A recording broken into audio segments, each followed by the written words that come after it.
Despite the warm weather, you'll need to eventually winterize the garden, but you need to do so with spring growing in mind. News 10's Matt Brooks met with Indiana State University gardeners to get you some helpful tips.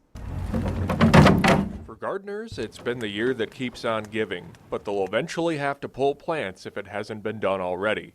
Indiana State University Community Garden Manager Patty Weaver says it's been an abnormally warm growing season. It's very unusual to have tomatoes and peppers and things blooming and producing still. So that's your biggest challenge this year is tearing out your garden. Compost it down with leaves or straw or grass clippings if you have it, or something that will keep the weeds from coming up. The added cover will give your plants a head start come spring.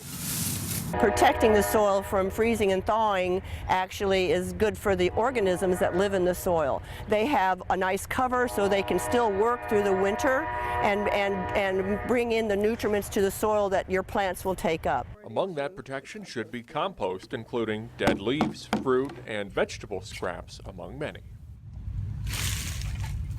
Now it's important to turn your compost pile to get more air within all of that organic matter and get some moisture in there to help break down all the dead material to make some nutritious fertilizer for your garden.